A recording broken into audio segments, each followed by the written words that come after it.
Hello there, I'm Adam from WhatCulture.com, and this is I Do It Differently, where I look back at famous WWE missed opportunities and talk about how I would book them differently because I'm a smartass.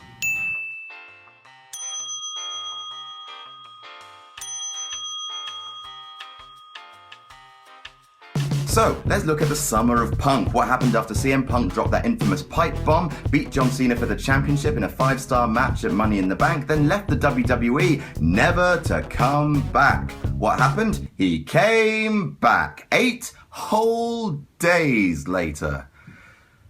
In his absence, John Cena had become the champion again, so there was a champion versus champion match for the title at SummerSlam, which CM Punk won. Not clean because John Cena's foot were in the ropes, but who cares? CM Punk won. Yes, the summer of Punk can begin. Although, wait, no, hang on a second.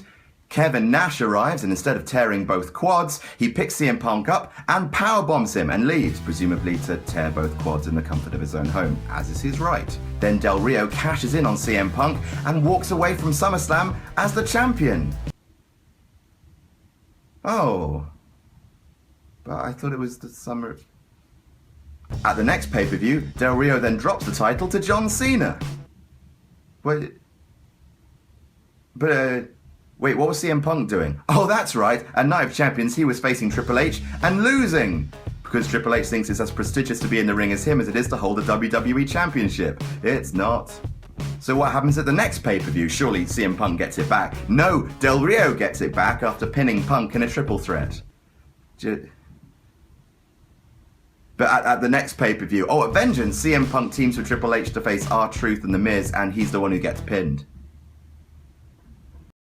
And then, at Survivor Series, CM Punk finally wins the championship. He beats Del Rio for the gold, and he becomes WWE champion. And the WWE are like, yes! Come on, guys! Summer of Punk! And we're like, it's November, what happened? And they're like, would you like some of these new flipper toys? You press them and they go da-da-da-da-da-da-da-da-da. So the WWE took a wrestler that was white hot and they had him lose on 3 consecutive pay-per-views. I mean, WWE, this is why you're not allowed to play with the other children. So how I do it differently? Well, first of all, CM Punk wouldn't have come back in 8 days. He wouldn't have come back in 80 days. In fact, you wouldn't have seen CM Punk in a WWE building in the entirety of 2011. Instead, he'd do what he said he was going to do. Take the belt to Ring of Honor. Take it to New Japan Pro Wrestling. And I know what you're thinking, Adam, you sexy beast. There's no way that Vince would allow his belt to be seen on other promotions. And yes, you're probably right. But what's the harm?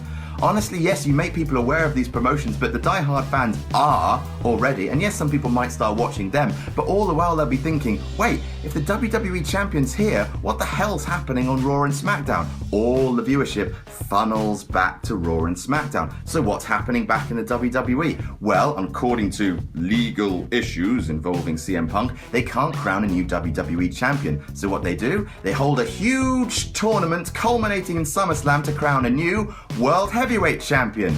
Remember this belt? Sure you do. They make this the top belt on the card, because after all, it used to be. And of course, the tournament is won by John Cena. Hang on.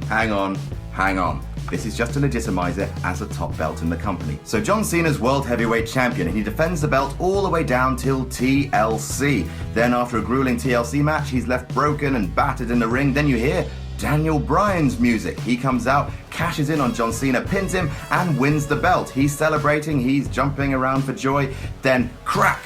He's caught from behind with a steel chair by Alberto Del Rio, who cashes in on him and wins the belt. He's arguing that, well, since the WWE Championship doesn't exist, I've got to cash in on you. Then while he's celebrating, Daniel Bryan hits him from behind, he snatches the belt and runs off. And that's how the show ends. So next Monday on Raw, everyone's like, no, I'm the champion, no, I'm the champion, no, I'm the champion. Triple H, what?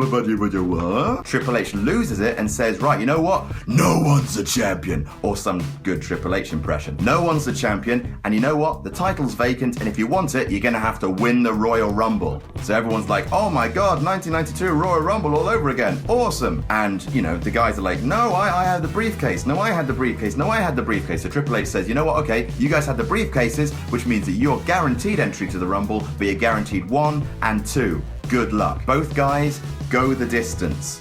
Okay, they get run right to the beginning, right till the end, and finally Daniel Bryan wins. And he's a hard-fought victory, people are screaming for him, they love him, and then just as he's holding the belt over the air, declaring himself, I am the champion, we hear this.